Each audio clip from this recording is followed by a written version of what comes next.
She only wanted a seat she paid for. But the flight attendant's laughter cut through her like a blade. A laugh filled with judgment, superiority, and something darker. Hours later, as a black Rolls Royce slid silently across the marble floor of Dubai International Airport, the woman who was mocked stepped out, and every cruel assumption shattered. Because power doesn't always roar. Sometimes it arrives quietly, in heels with dignity. And when the flight attendant saw who she really was, her world changed forever. The gate hummed with low conversations, rolling suitcases, and the scent of coffee and fuel. Diana Lawrence stood calmly in line, her boarding pass between her fingers, traveling alone with nothing flashy about her. No designer logos, no jewelry except a thin watch, just quiet elegance and confidence. She was used to airports, used to boardrooms, used to victory. She was not used to disrespect. Vanessa, the flight attendant at the gate, cast one glance at Diana's dark skin, her natural hair, her understated clothes, and her eyes hardened. First class, Vanessa repeated, though the paper in Diana's hand clearly said so. She lifted a manicured brow. You're sure, dear? Her voice was honey. Her smile was poison. The passengers behind Diana shifted, curious. Some amused, some impatient. Diana's pulse was steady. She had lived 42 years in this body. She knew that tone. She knew exactly what was happening. There's no mistake, Diana replied, her voice warm but firm. Seat 2A. Vanessa's lips tightened. Our first-class seats are very limited, she said sweetly. Perhaps you've been reassigned? I can check if there's a seat in economy for you. For you. 2 tiny words. Soaked in venom. Diana didn't blink. I won't be reassigned. Check again. Or call your supervisor. Someone in line muttered, This is ridiculous. But Vanessa didn't move. She stared, searching for a way out, as if expecting Diana's past to evaporate. Diana took a breath. Above them, the departure lounge seemed to hold its breath too. Then, beep, the scanner flashed green. First class, confirmed. Vanessa's smile sharpened like glass. Enjoy your flight, she whispered. As Diana walked past, she heard a hissed comment behind her. Quota must apply to airline tickets now. A smothered laugh. Diana kept walking, her back straight, her dignity unbroken. But the wound was real. First class, seat 2A. The cabin smelled of citrus and new leather. White executives murmured in plush seats. An older couple clinked champagne. A young influencer posed for selfies. Diana put away her laptop, bowed her head briefly, breathed. For 7 hours, she would be trapped with that woman in this space. She settled into 2A. Window seat. Freedom. Or so she hoped. Vanessa swept down the aisle, all smiles for everyone else. Champagne, sir. Oh, of course, madam. Sparkling? Anything you need, just call. She reached Diana with a flicker of irritation. For you, ma'am. The ma'am cut like a splinter. No champagne, Diana said softly. Sparkling water. A thin smile. Sensible choice. More economical. Diana held her gaze. The message was clear. You don't belong here. What Vanessa could not see. Vanessa had no idea. Diana owned a Rolls Royce. Not rented. Not borrowed. Owned. Vanessa had no idea.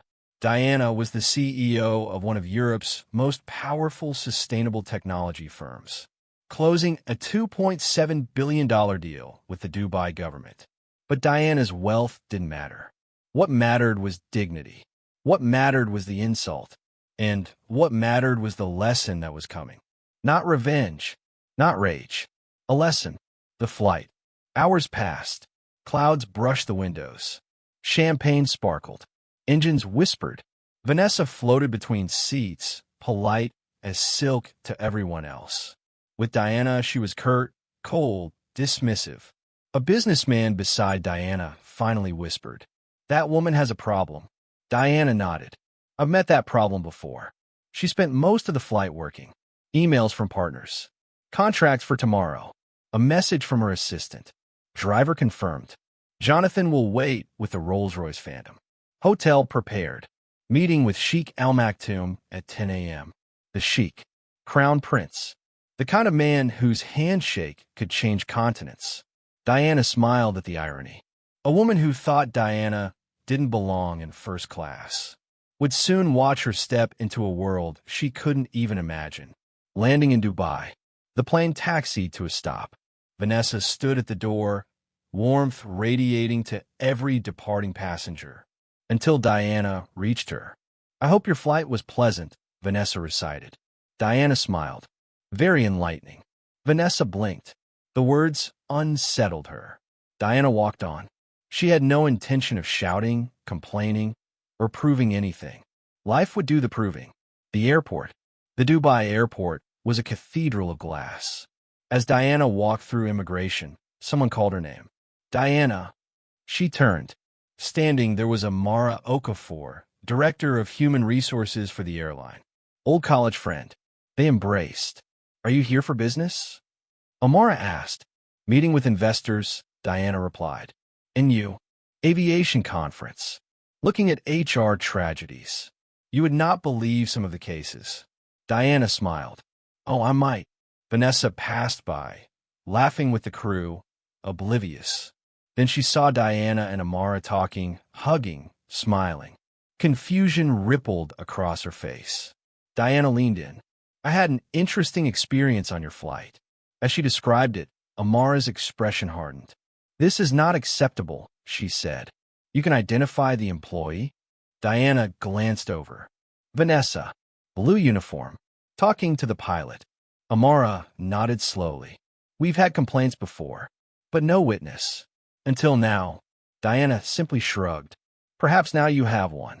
The Rolls Royce. Jonathan waited in a tailored uniform. The black Rolls Royce Phantom gleamed beneath the sun.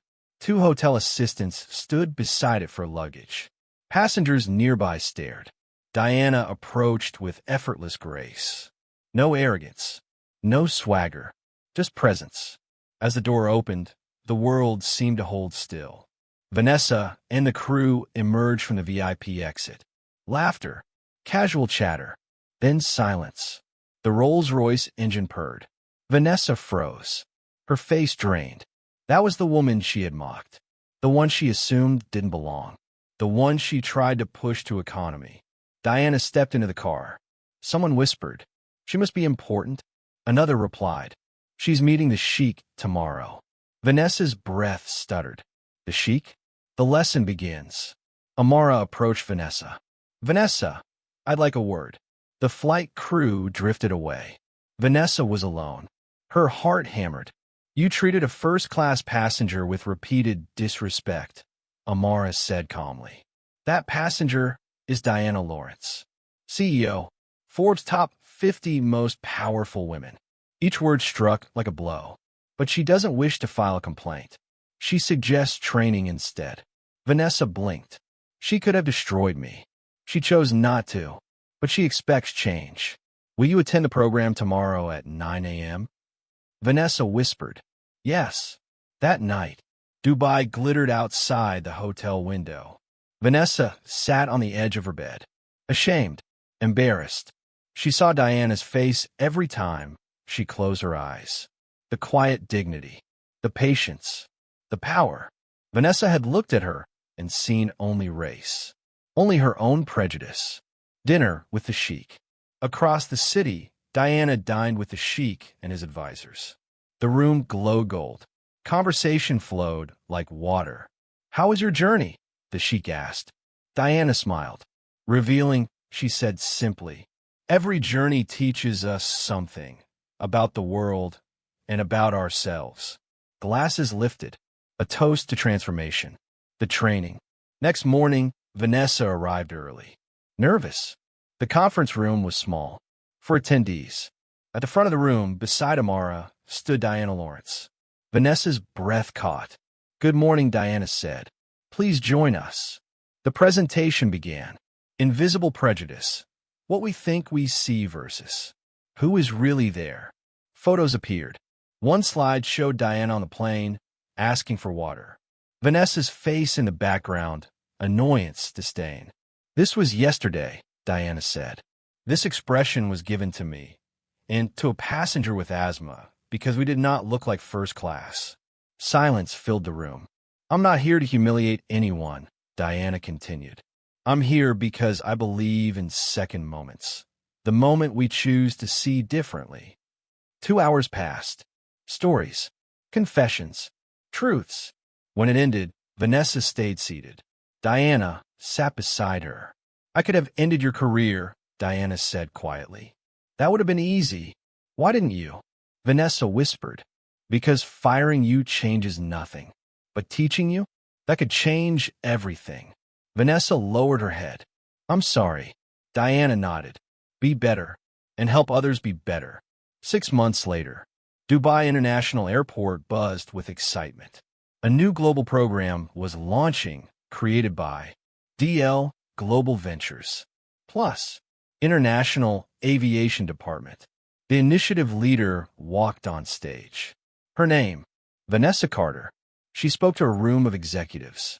6 months ago, I was the problem. I judged passengers by what I saw, not who they were.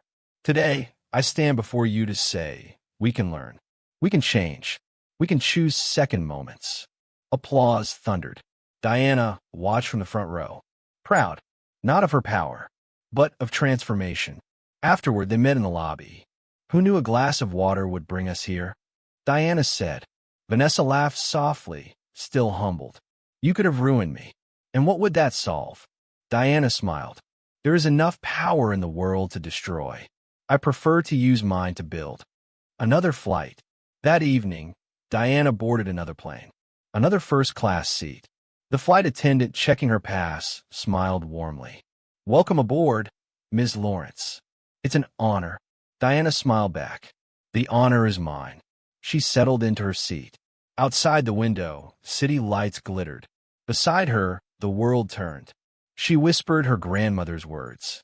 When they push you down, don't waste your strength raising your fists. Use it to rise higher than they ever dreamed possible. The Rolls Royce. The car waited at every airport. Not as proof of wealth. Not as revenge. But as a silent reminder. True greatness is not the car you drive. It is the impact you leave when you step out of it. Epilogue.